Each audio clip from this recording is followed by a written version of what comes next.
My SIL tried to push me out, but my mother had the final word.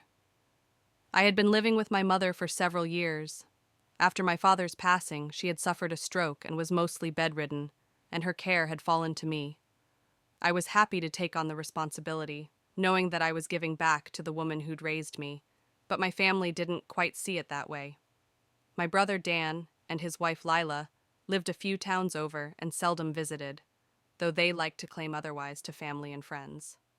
Lila was especially dismissive, constantly hinting that I should get on with my life and leave the house. I'd learned to ignore most of Lila's remarks. She was the type who enjoyed stirring the pot, and she never made it easy for me to feel at peace.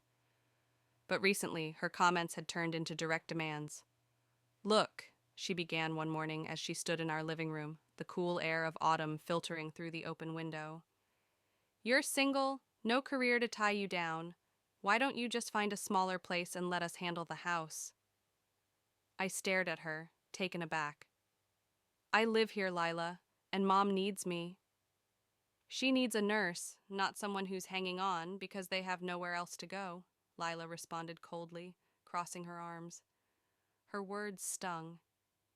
Yes, I was single, and yes, I hadn't had a typical career path, but caring for Mom had been both a responsibility and a privilege. I wanted to fire back, but just then, my mother called out weakly from her room. I left Lila standing there and went to check on her, feeling the weight of her words lingering behind me. Over the next few weeks, Lila's demands escalated. She'd visit with Dan, subtly hinting that I needed to think about my next steps and that it was unfair for me to cling to a house that could be better used by them. Every visit seemed to revolve around some new tactic or veiled insult about my single status.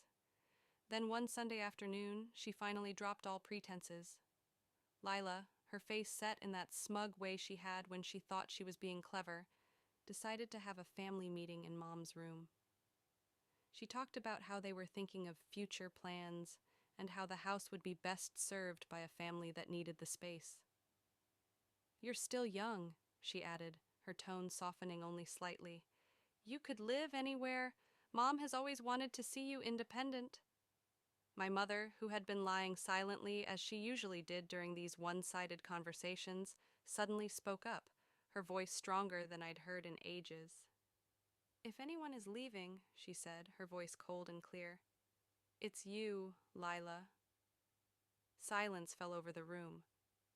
Lila blinked, visibly startled. Dan's jaw dropped, and he seemed too stunned to even try to defend his wife.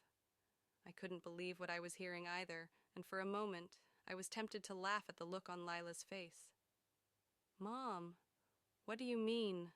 Lila stammered, trying to regain her footing. "I thought you'd want the best for this family." "And I do," my mother replied, her tone unwavering. "But my daughter has been here with me through every difficult moment. While you were busy measuring curtains in a house that isn't even yours, she was holding my hand." Lila's face turned red. She opened her mouth to argue, but my mother wasn't finished. "I may be bedridden, but I'm not blind," she said, "and I can see very well who actually cares for me. So if you don't have anything respectful to say, Lila, I suggest you leave my home and let me spend time with my daughter." Dan finally spoke up, his voice tight. "Mom, we were just trying to help. Maybe ease things for everyone." "Help?" My mother scoffed. "If that's what you call it, then I've seen enough of your help for a lifetime." At that, Lila snapped. She turned to me, her expression one of open disdain. "You're manipulating her," she hissed. "You've guilt-tripped her into thinking she can't do without you. This house was always meant for Dan." "I'm not manipulating anyone," I replied, my voice calm but firm. "I'm simply here because I love my mother and want her to have the best care."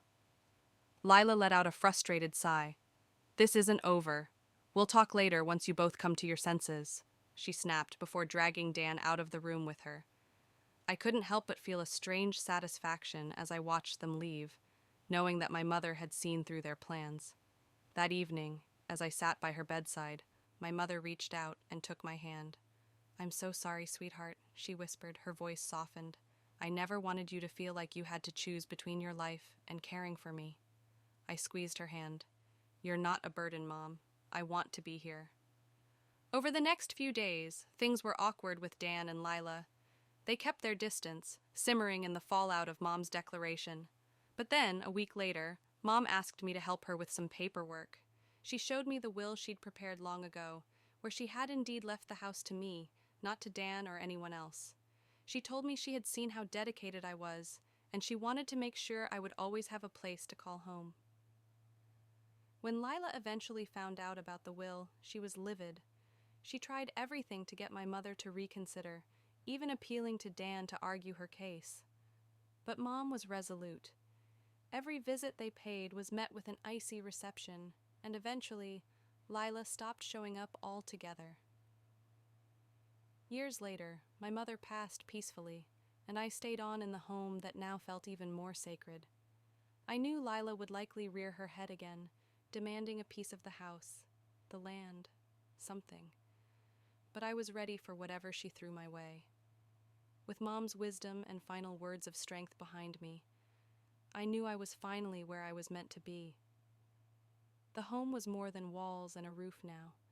It was a place of love, resilience, and everything my mother had instilled in me. And no one, not even someone as cunning as Lila, could take that away. When my overbearing sister-in-law demanded I leave my own home simply because I was single, I never expected my bedridden mother to step in.